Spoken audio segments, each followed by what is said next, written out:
दिल्ली के चुनाव परिणाम को देखकर सभी पार्टियों के होश गादले हो गए, क्योंकि मात्र 22 सीटों पर अरविंद केजरीवाल को जीत हासिल हुई है और बीजेपी अब की बार सबसे बड़ी पार्टी बनकर उभरी है और दिल्ली की सत्ता पर काबिज होने जा रही है। वही बात अगर कांग्रेस पार्टी की करें तो कांग्रेस पार्टी ने भी अब की बार हैट्रिक लगाई है, लेकिन यह हैट्रिक जीरो की है।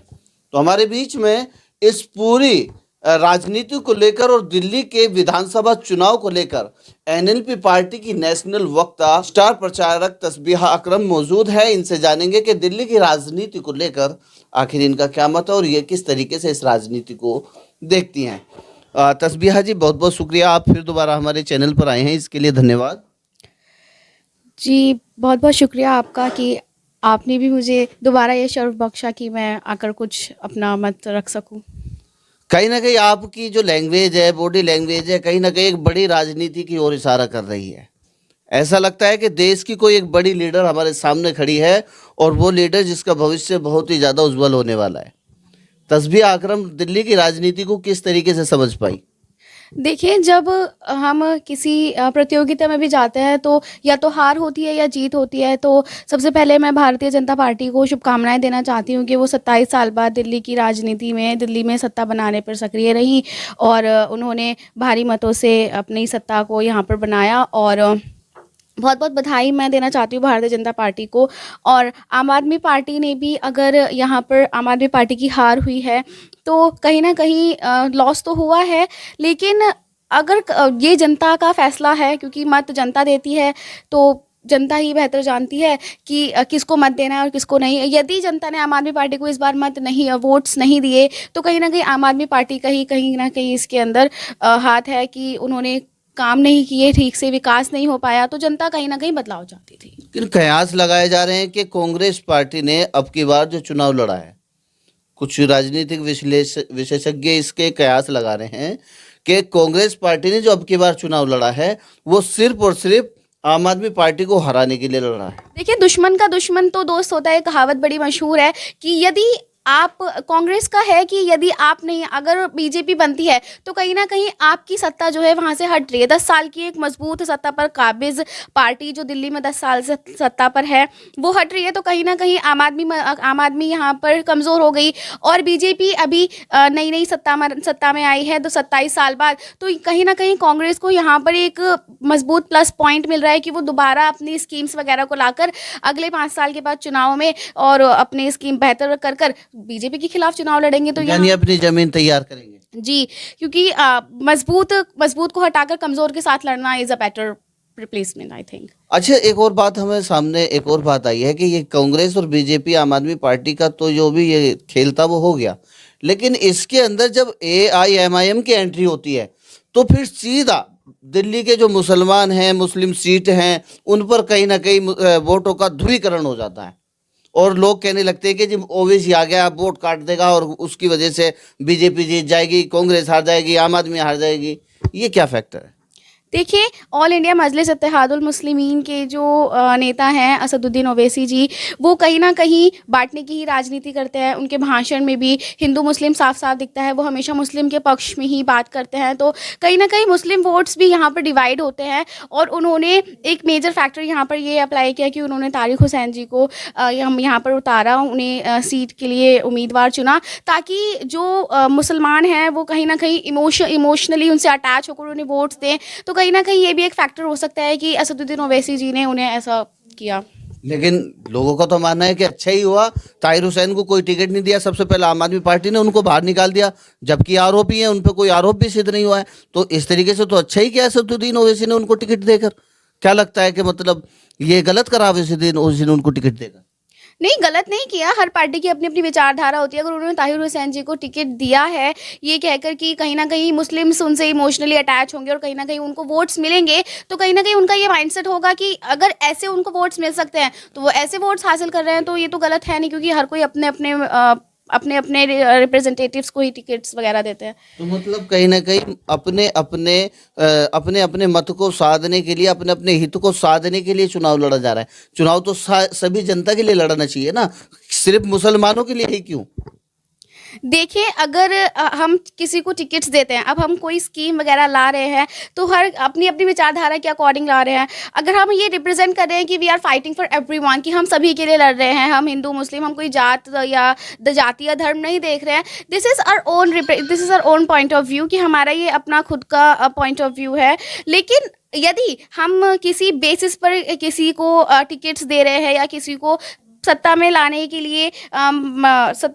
लिए रिप्रेजेंटेटिव बना रहे हैं, तो वहाँ पर तो ये कहीं ना कहीं जाति और धर्म की बात हो ही रही है। क्योंकि अगर ताहिर हुसैन जी को टिकट दिया तो मेन मुद्दा ये था कि उन्हें झूठे इल्ज़ामात लगाकर जेल में डाला, तो यहाँ पर कहीं ना कहीं मुस्लिम्स जो है इमोशनली उनसे अटैच हुए और उनको सहानुभूति, सिंपैथी क्रिएट हुई उनके हार्ट्स में और उनके माइंड्स में, तो उन्होंने ताहिर हुसैन जी को टिकट्स दिए, वोट्स दिए।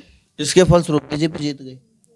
बीजेपी, देखिए, अब इस बार बीजेपी की स्कीम्स में भी बेहतर हों, क्योंकि आम आदमी पार्टी ने 2100 रुपये देने का वादा किया था महिलाओं को, बीजेपी ने उसमें 400 रुपये का इंक्रीमेंट कर दिया, 2500। तो जहां पर जनता को फ़ायदा दिखेगा, जनता वहीं प्रभावित होगी, तो कहीं ना कहीं ये भी फैक्टर्स होंगे। स्कीम्स में भी बीजेपी की बेहतर है।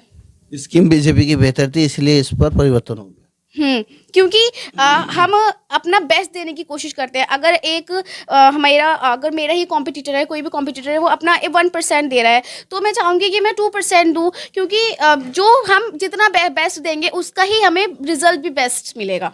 अच्छा, एक बात बताइए तस्बीहा जी, एनएलपी पार्टी भी पूरे भारत के अंदर अपना वर्चस्व बढ़ा रही है, धीरे धीरे पूरे भारत के अंदर अपना संगठन तैयार कर रही है और चुनाव की प्रक्रिया को पूरी तरीके से आगे बढ़ा रही है। तो क्या एनएलपी पार्टी आने वाले समय में दिल्ली में दस्तक देने जा रही है?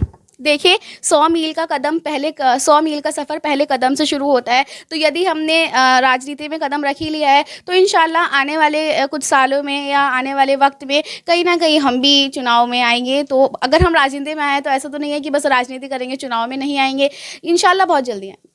लेकिन कहीं ऐसा ना हो कि जिस तरह ओवैसी को वोट कटवा पार्टी, मुस्लिमों की पार्टी, इस तरीके से उनको शब्दों को झेलना पड़ता है, तो एनएलपी के साथ शायद ऐसे सब तो ना आ जाए। विपक्ष का तो काम ही होता है इल्ज़ाम लगाना या फिर उनको बॉयकॉट करना। तो अगर हमारे वैसे तो इंशाल्लाह ऐसा होगा नहीं, क्योंकि एनएलपी की विचारधारा है जियो और जीने दो, वो सभी के सभी जातियों धर्म के लिए काम करती है। सिर्फ मुस्लिम्स की पार्टी एनएलपी नहीं है, सिर्फ हिंदूज़ की पार्टी एनएलपी नहीं है, वो सबके लिए काम कर रही है। तो इंशाल्लाह ऐसा होगा नहीं, लेकिन अगर ऐसा होता है तो ये विपक्ष का काम है, तो हम उसमें तो कुछ कर नहीं सकते। यानी विपक्ष तो आरोप प्रति आरोप चलते रहते हैं। अच्छा, एक फाइनल कमेंट्स आपसे लूँगा कि अब बीजेपी के 48 और आम आदमी की 22 सीट दिल्ली में है, कांग्रेस 0 है, तो अब आने वाली जो राजनीति है, क्या विपक्ष हंगामा कर, अरविंद केजरीवाल अब वहां पर बैठकर हंगामा करेंगे विपक्ष सदन के अंदर, और केजरीवाल को जो एलजी, हमेशा एलजी के ऊपर केजरीवाल वो खेलते हैं दाव कि एलजी काम नहीं करने दे रहे, तो क्या इस बार भी ये परिस्थितियां होंगी कि एलजी काम नहीं करने देगा उनको, बीजेपी को? देखिए, अगर बीजेपी की 48 सीट्स हैं, तो यानी कि भारी बहुमत से ही उनको जीत हासिल हुई है। तो यहाँ पर अगर एलजी उन्हें काम नहीं करने दे रहे, तो ये अपनी बात को रखे कि यहाँ हमें काम नहीं करने दिया जा रहा है। क्योंकि उन्होंने अगर इतनी स्कीम्स लाई हैं, चुनाव से पहले उन्होंने बहुत ज़्यादा आयोजनाएँ की है, अनाउंसमेंट्स की हैं कि हम ये करेंगे, हम वो करेंगे। यदि चुनाव जीतने के बाद भी वो एलजी के दबाव के बाद ये करते हैं, तो उनका जीतना सफल होगा, वरना दिल्ली की जनता के लिए कोई बड़ी जीत या बड़ी तरक्की की बात तो होगी नहीं विकास की। इसमें क्या है कि एक मोमेंट ये आ गया है कि बीजेपी ने ये कहा कि जो स्कीम्स चल रही हैं हम उनको रेगुलर रखेंगे और उसमें इम्प्लीमेंट कर देंगे, जैसे कि 2100 का 2500 कर देंगे, इस तरीके से बात उन्होंने कही है। लेकिन जो स्कीम्स चल रही है उन स्कीम्स को तो चलने ही नहीं दिया जा रहा था ना, उसी में तोड़छन लगाई जा रही थी, और बीजेपी फिर उन स्कीम्स को चलाएगी। तो फिर ऐसा कौन सा फॉर्मूला होगा जो एलजी और वो दोनों साथ मिलकर इस कार्य को आगे बढ़ाएंगे, क्योंकि केजरीवाल साहब तो बढ़ाने में विफल रहे। देखिए, कहीं ना कहीं बीजेपी जो है, हम सभी जानते हैं, सत्ता पक्ष की पार्टी है। भारतीय जनता पार्टी जो है पूरे भारत को रूल कर रही है। तो यहाँ पर ये बीजेपी के पास एक प्लस पॉइंट है कि वो अपनी बात एलजी से मनवाने पर, अपनी बात एलजी के सामने रखने पर और उनसे मनवाने पर में भी सफल हो जाए और स्कीम्स को आगे चलता रहे। केंद्र का सहारा ले सकते हैं जी। मिलेगा केंद्र सरकार? जी ऑफ कोर्स मिलेगा, क्योंकि अगर आपके पास कहीं ना कहीं कोई सपोर्ट है तो आप कहीं विफल हैं, तो उस सपोर्ट को अगर आप वहाँ पे यूज़ कर रहे हैं तो मे बी आपको वहाँ से वो हेल्प मिले, वो सहानुभूति सिंपैथी मिले जो आप सामने वाले से चाह रहे हैं। हारने का क्या कारण है आम आदमी पार्टी का? मैंने बताया कि जैसे बीजेपी ने 27 साल बाद यहाँ पे सरकार बनाई, तो मे बी कहीं ना कहीं वो आम आदमी पार्टी को नोटिस, स्कीम्स उनकी बेहतर, उन्होंने स्कीम्स बेहतर लाई। ये जनता का फैसला है कि उन्होंने आम आदमी को कम वोट्स दिए और भारतीय जनता पार्टी को ज़्यादा वोट्स दिए, तो आम आदमी पार्टी यहाँ पर जीत अपनी सत्ता बनाने में विफल रही। और आम आदमी पार्टी की स्कीम्स भी कहीं ना कहीं ठीक नहीं रही होंगी जनता की, प्रभावशाली रही थी। कहीं ना कहीं जनता के प्रति ठीक नहीं रही होंगी, तो उन्होंने आम आदमी पार्टी को इस बार नहीं चुना और जनता भी बदलाव ही चाहती है। तो बदलाव की राजनीति की बात है। जी, क्योंकि 10 साल से अगर हम आम आदमी पार्टी को ला रहे हैं तो एक बार क्यों ना भारतीय जनता पार्टी को भी मौका दिया जाए। चलिए ठीक है, तो हमारे बीच में नेशनल लोकमत पार्टी की नेशनल वक्ता और स्टार प्रचारक तस्बीह अकरम मौजूद थी, जिन्होंने दिल्ली की राजनीति पर बड़ी ही बारीकी से विश्लेषण किया और हमारे दर्शकों को बताया कि आखिर आम आदमी पार्टी के हारने का कारण क्या है, और साथ ही भारतीय जनता पार्टी को जो प्रचंड बहुमत मिला है उस बहुमत के पीछे का जो आंकड़ा है, उसके पीछे का जो मैजिक है, वो मैजिक भी हमारे दर्शकों को समझाया। और साथ ही साथ इन्होंने आह्वान और ऐलान भी कर दिया है कि एनएलपी पार्टी बहुत जल्द, जिस तरह पूरे भारत के अंदर अपना विस्तार बढ़ा रही है, जल्द दिल्ली में भी अपने प्रत्याशियों के साथ देने वाली है।